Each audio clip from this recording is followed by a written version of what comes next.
Hello and welcome to the Dental Chair. I am your host, Marguerite Morgan. I am the founder and director of Irish Dental Jobs. With 25 years recruitment experience in the legal and dental arena, I tend to do things very differently, and I wanted to showcase how we establish and maintain relationships to match the right people to dental practices nationwide. We have recently launched our salary guide and dental insights and trends.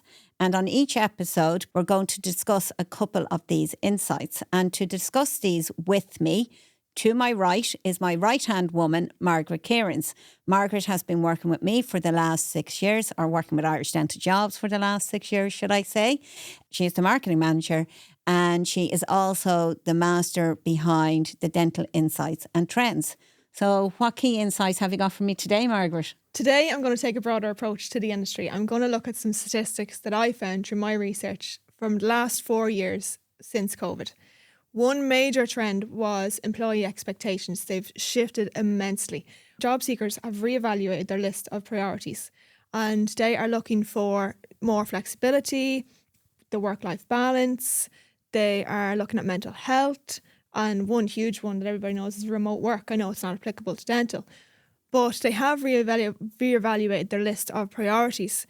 And one major trend was that it's an employee's market. Support staff in particular, they could be looking at 10 job offers at any one time. Yeah. And, you know, it's putting them completely in the driver's seat. And if you are an employer and you don't consider offering these, you know, your counterparts surely will be. Yeah. And in terms of professional staff, the trend was that many dentists were looking to work in fully private practices. Yeah, that was certainly a trend from COVID. Like, I remember clearly, I had 14 dentists returning from the UK, all very, very experienced, but all only willing to work in fully private clinics. And it did get to a stage where, you know, for a couple of years, any dentist we were working with, it was a fully private clinic or nothing at all. And I know this was widespread, and I know that practice owners, you know, were experiencing this themselves. But, you know, I do still believe going forward, we're still going to be up against that. The majority of dentists we work with will be only willing to work with a fully private clinic. And if they don't, they're looking to work in cosmetic dentistry. Exactly. Another trend we have seen was from our system that from Q1 of 2024 was that it was predominantly female. It was 73.9% registrations were female. And that's across the board. That's not just our system. Like, all of our social medias would be similar. It'd be like 73.6% for Facebook and 82.8% for Instagram. So it's all across the board. Yeah, and it's hard to believe for a profession that's female dominated that there is little or no flexibility when it comes to the workforce. Like, I would experience it, you know, on a very, very regular basis.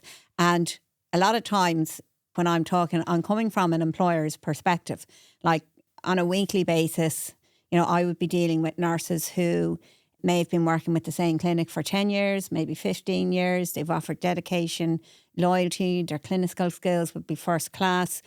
I think we mentioned this before. And they have their first baby, and, you know, the majority of people are only looking for a 3-day week. But that 3-day week, 99% of the time, is not available to them in a dental practice. Now, again, you know, we're dealing with such a small community. It can be difficult to get that person for the remaining 2 days. However, you know, I'm of the mind, and I can only speak for myself, and I know a couple of our clients who are on it would say the same, that, you know, if you have someone who has offered that amount of dedication, loyalty, commitment, you know what they're like to work for, surely there should be some kind of flexibility there. And especially if you're dealing with 73% Absolutely dominated by females. Yeah, it's, you know, like school runs, that's a huge one.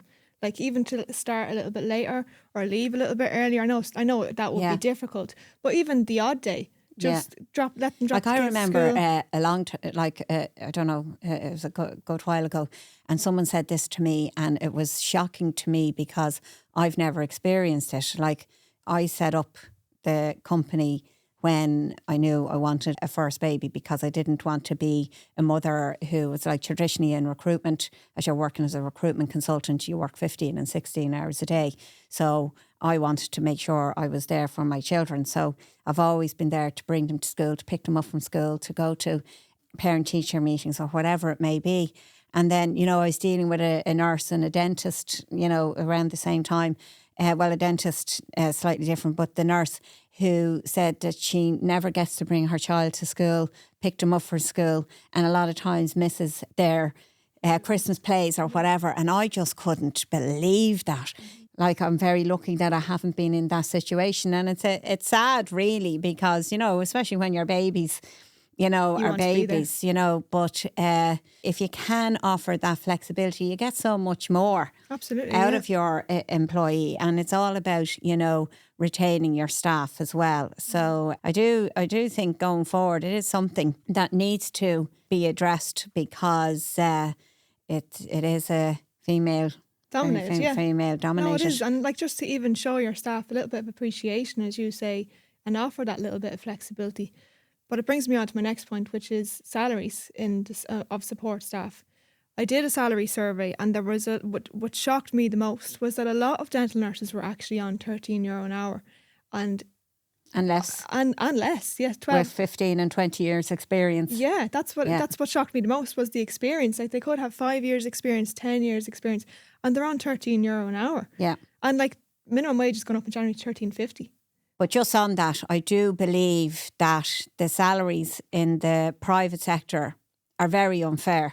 And what I mean by that is that, you know, like, I would be dealing with dental nurses who've 7 years experience versus a dental nurse with 25 years experience, and both are on the same salary.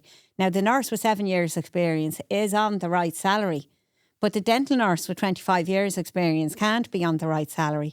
And then, I know we've mentioned this before, you know, I would, on a very regular basis, a common question would be, now that I'm a qualified dental nurse, what's the difference in my salary? There is no difference. There is nowhere to go with the salaries in the private sector. And, you know, I'm 25 years working as a recruitment consultant. And firstly, when it comes to salaries, their salary should be based on their skill set, their experience, and what the current climate is offering.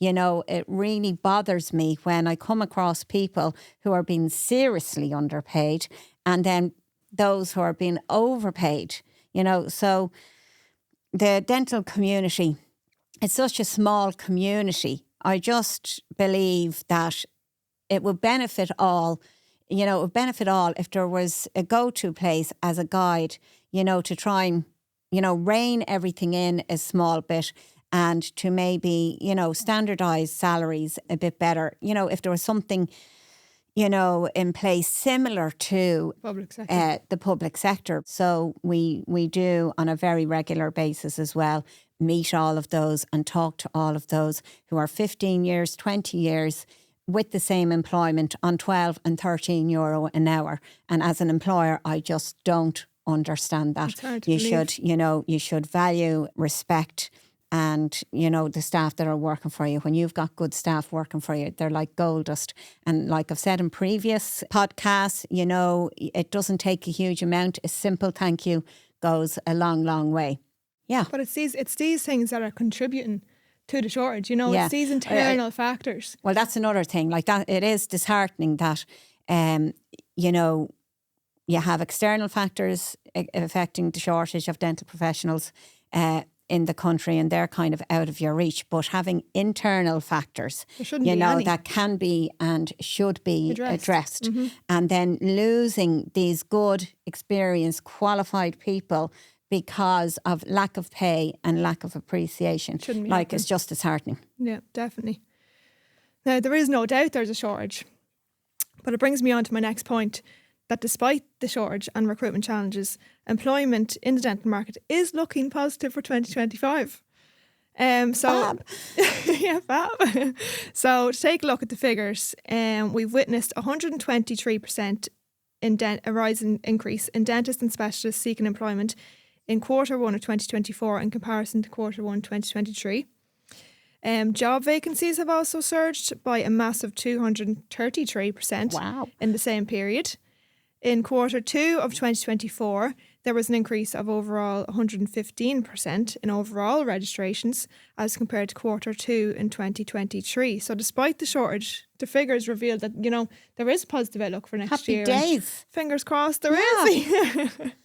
But so just to end on a positive note. Yep, very good. We have so many stats in our software, so many. We have 15 years worth of statistics and figures on salaries, on registrations and everything else.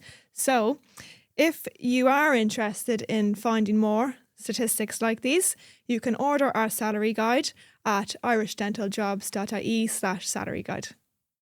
And now on this week's episode, we're going to discuss the dental industry as a whole. And joining me on the dental chair this week is certainly a key figure in dental, Fintan Hourihan, Chief Executive of the Irish Dental Association. Fintan, you're very welcome to the dental chair. Thank you very much. When I first met you, I know I said this to you recently, but I know you don't remember. I first met you, I'm pretty sure I was still the director of Lex Consultancy at the time, because when I first approached dental, I was still working as the director of Lex Consultancy, and Linda Elliott invited me to an endodontic scientific, now I know it's an endodontic scientific meeting, and afterwards there was food and there was a round table, and I just remember seeing you there, so I know you don't remember that, but ever since, for the last 15 years, we've kind of bumped into each other, but we've never, we've only made contact in recent times. Yep. So I only know you as Fintan Hourihan, Chief Executive at Irish Dental Association. So you might tell me more about Fintan, maybe bring me back pre-IDA days and the journey that led to your position today. Yeah, and thank you very much for having me, first of all. So I've been with the association since 2008. I came and started as Chief Executive then, so came just before the economy went wallop. And before that, I was with the Irish Medical Organisation. So I was with the IMO for about 9 years, and I had a few other positions before that. I worked with teachers as well. So I was born in Limerick, but I spent most of my life living and went to school, most of my schooling here in Dublin. Okay. And it's been, I suppose, an unusual trajectory that gets you to a position like this. It can start off, I have a business and legal background. That's in terms of what I studied, and I've ended up representing more recently doctors and dentists. So I've been doing this line of work with doctors and dentists, I only realised recently, 25 years. Wow. So that's quite a long time. Yeah. And the world has changed a lot, even since I came to the association. So that was just prior to the great economic crash, and that plunged, I suppose, dentistry and dentists into an immediate crisis.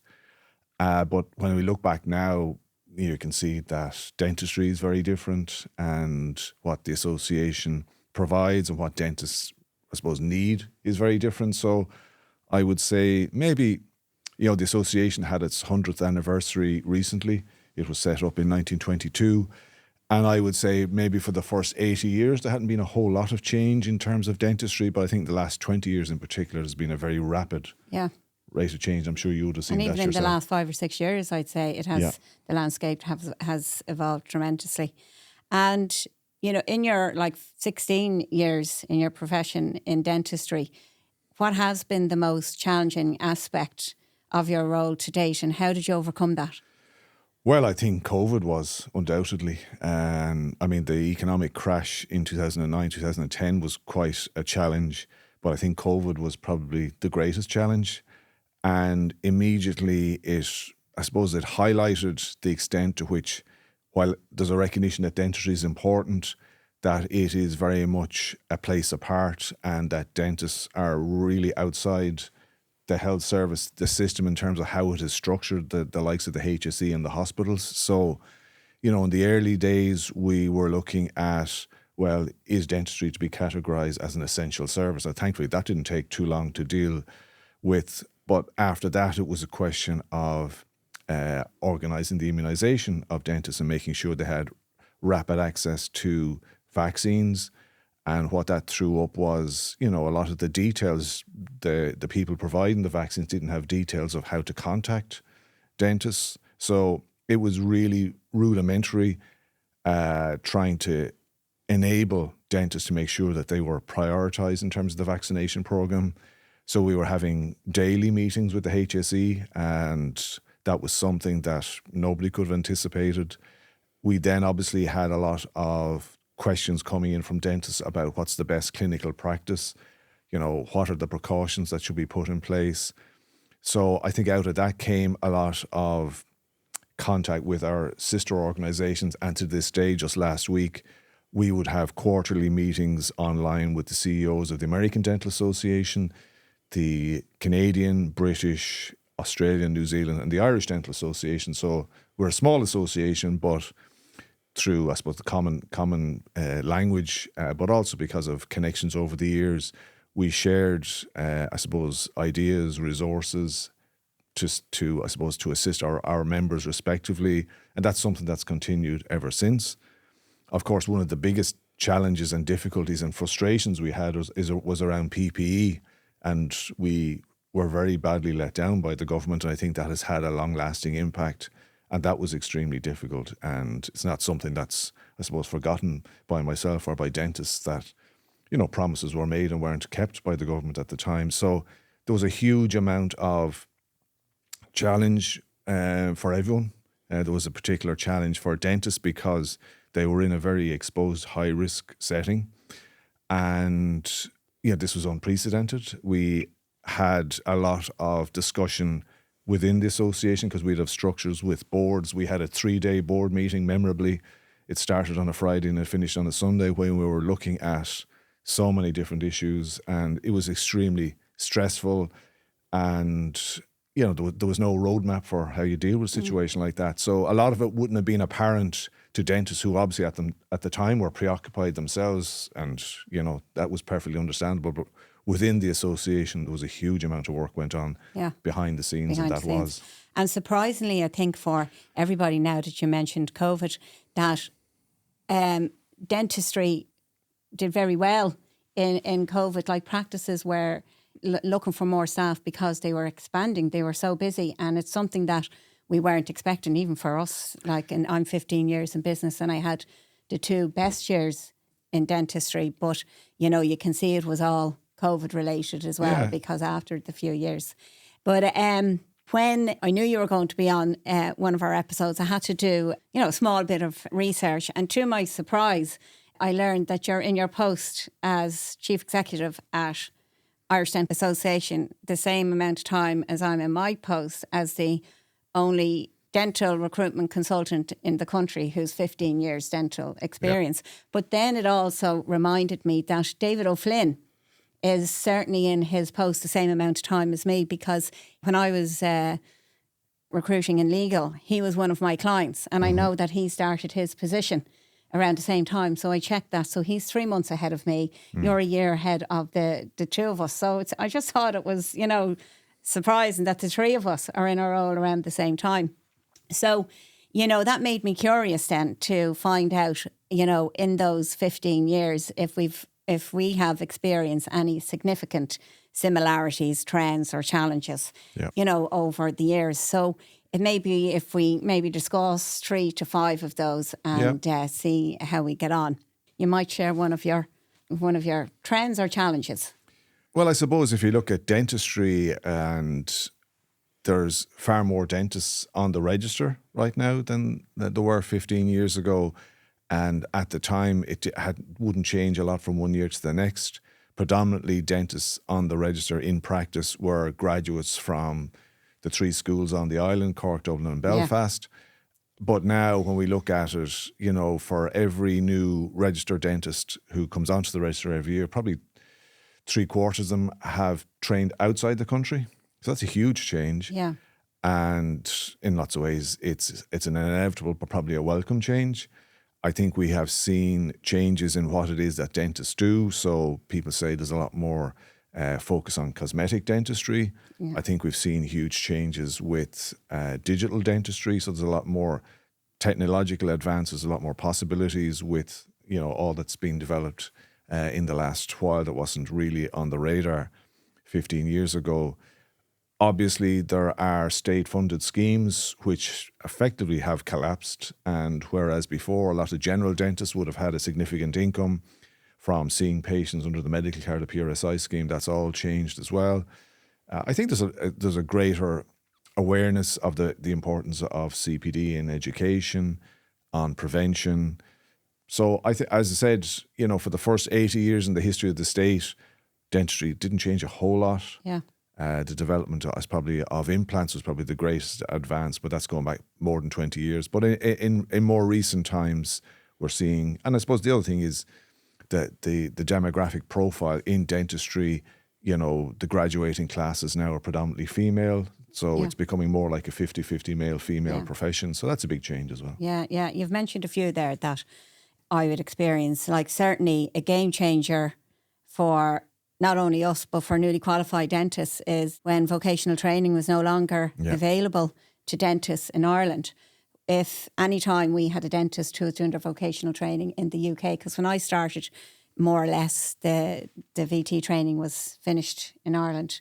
So dentists were travelling to the UK, but about 3 months before they would finish, they would contact us and we would always be able to find a practice that would offer mentorship, longevity in particular. And we wouldn't see or hear from those dentists for a number of years. So since the vocational training is no longer available, it's really difficult to find that new start. And I find myself, or I hear myself now, when I'm going out to the students, asking them, have they considered going abroad? And the reason why I'd be suggesting that is because if they get that 12 months grounding, it opens a lot of doors for them here. Whereas here, it can be very difficult to get that start.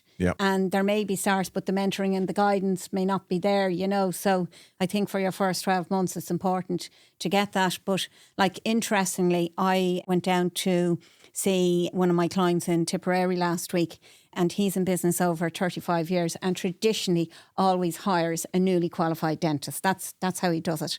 And he is notorious for retaining his staff. It would be minimum 2 years. But for me, if I have a dentist who comes to me after 2 years, I will get them the best job wherever they want in the country. And I know I won't hear from them for a long time. Some of my clients have said that they wouldn't be where they are today only for him. And that has been a working model for him. It would be great if we could, just find a few more outfits that would be open to that. And is there a reason why there's no vocational training available, or, is that something that might be in the pipeline? A lot of my clients would say to me that they believe in the syllabus of the 5-year qualification, there should be an extra year where they either do a placement or it's some kind of vocational training. Is there anything like that in the pipeline, or is there? Yeah, so there was a couple of things happened at the same time. So there was a very short-lived, what they call vocational training scheme. So it actually wasn't in existence for very long here in Ireland, and that was taken away for funding reasons, or that's the reason that was given at the time.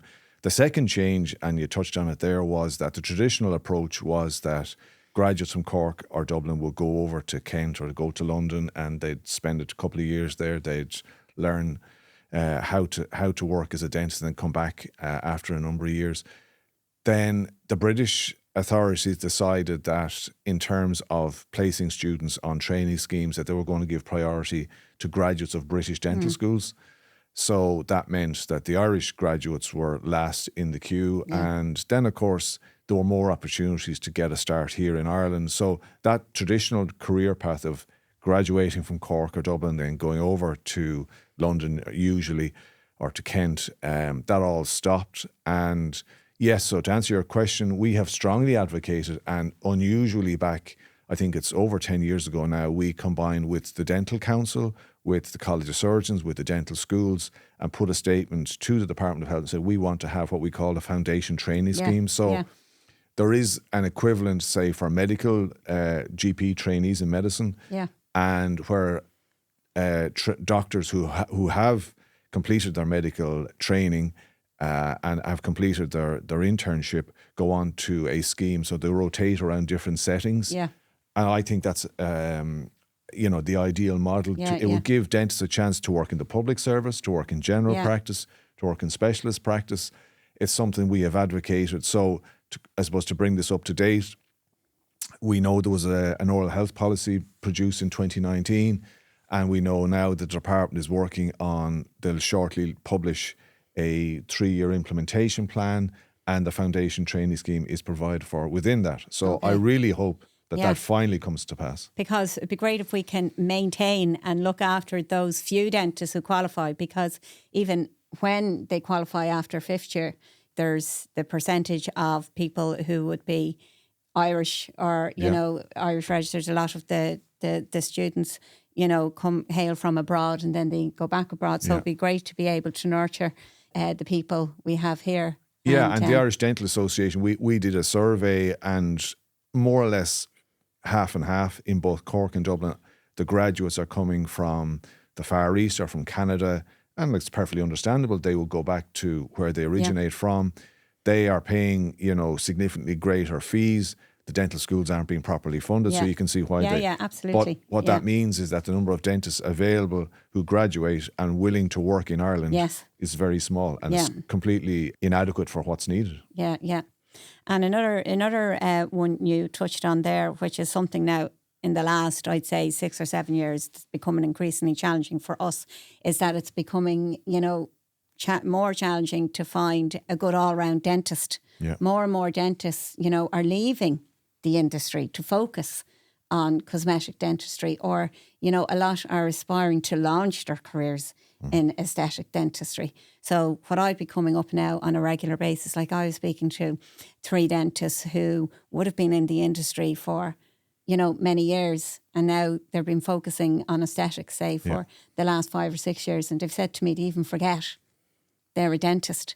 But, you know, the fact that, you know, you're launching your career as well. So, like, I would have dentists who would be good all-round dentists, and now they're saying to me, don't want to do the hard work anymore. So, like, it is becoming increasing, like, we are losing more dentists over to... Yeah, there are, I suppose, a lot of changes going on at the same time. So, traditionally, more dentists would have aspired to run their own practice, but now we're seeing that more people are saying, I want to be what's known as an associate, so they don't want to be in charge. They can see there's a lot of headache and stress associated with being the practice owner. Clearly, we now have changes. We have large, what people refer to as corporate or groups. And that's a change because traditionally, you know, you're talking about 1 or 2, 3 dental practices. So there's a lot of change going on. With the facial aesthetics, I suppose there's plenty of dentists doing it as an add-on. They might do maybe 2 half days a week.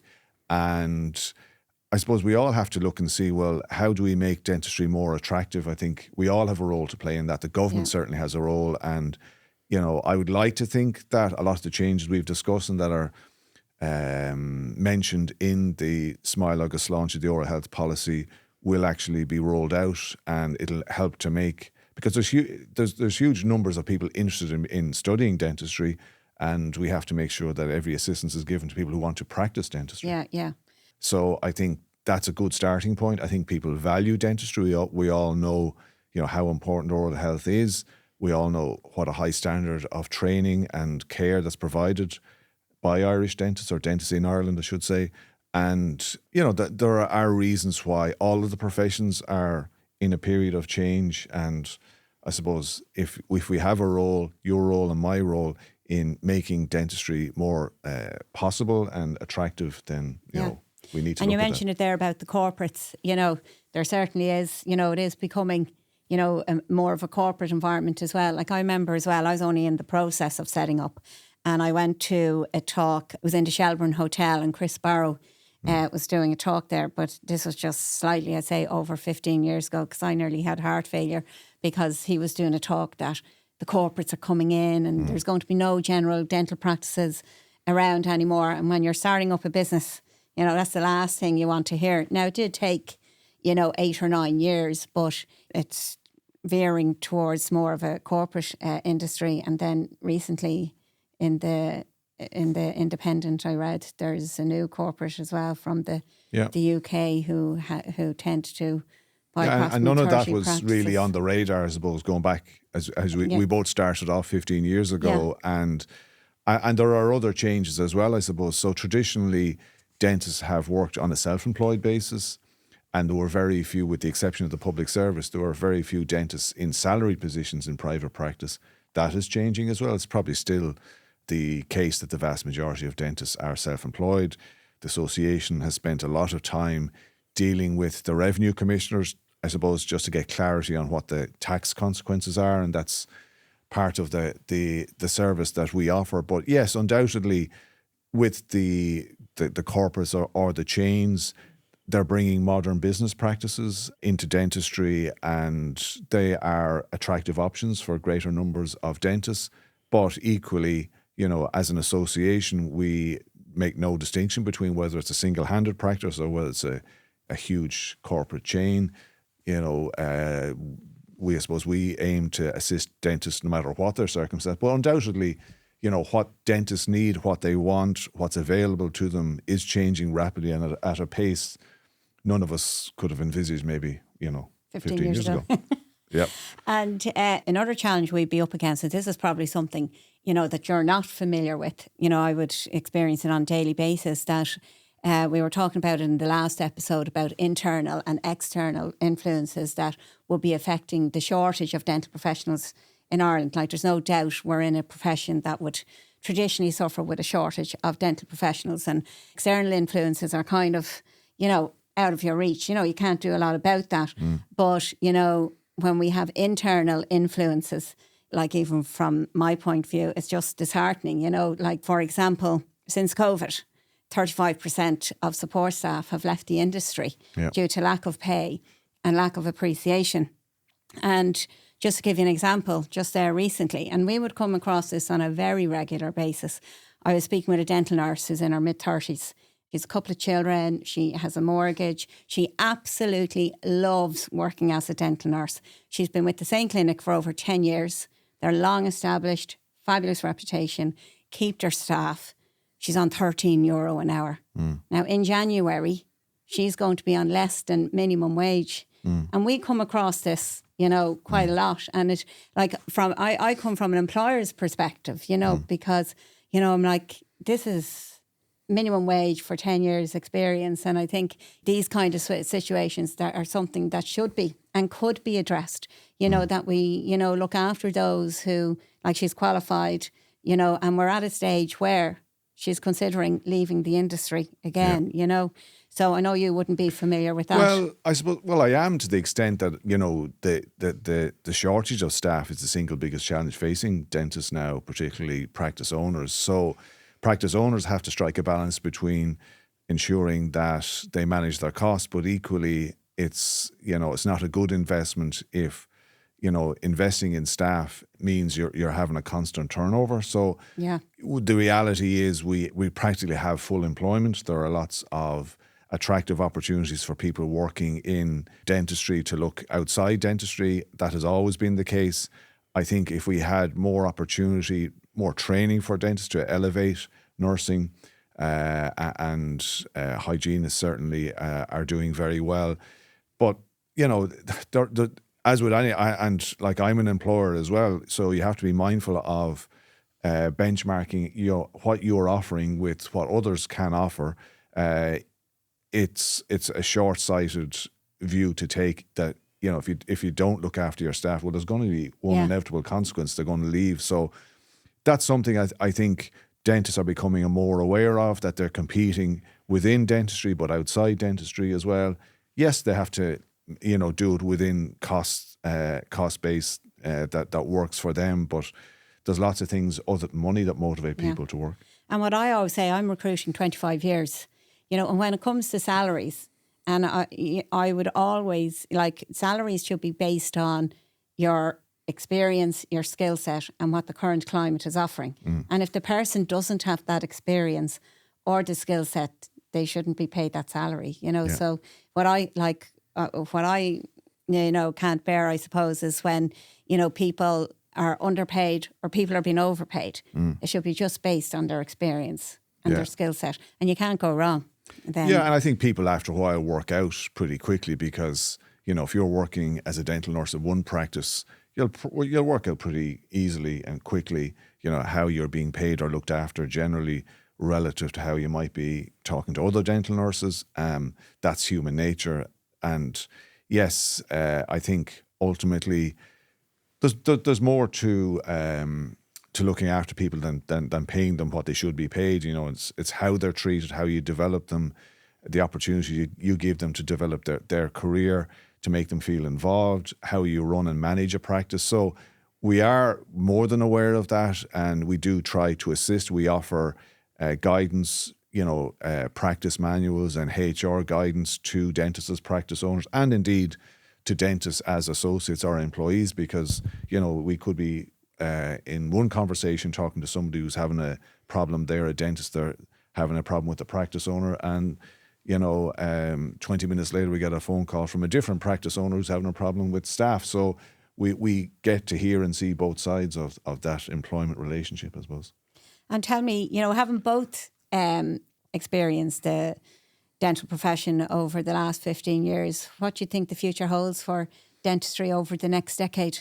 I'd be very optimistic for dentistry. I think, firstly, dentistry is appreciated and valued. I think people now, and I think that was one of the consequences of COVID. Yeah. So I think that's a good starting point. Yeah. I think there's great opportunities with technology to improve dental care. I think we will see an investment by the state in dentistry in a way we haven't seen before. Whether clearly this government is going to be replaced, and we'll see who comes into office after the next general election. But there is a plan there, and that will be rolled out, I've no doubt, regardless of what the next administration looks like. I think there's great opportunities. There's lots of areas of the community where there isn't the level of care available.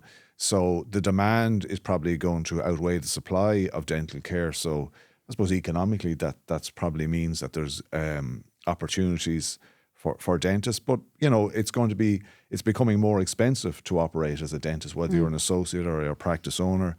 There will be more compliance, there will be more regulatory costs, there'll be more legislation.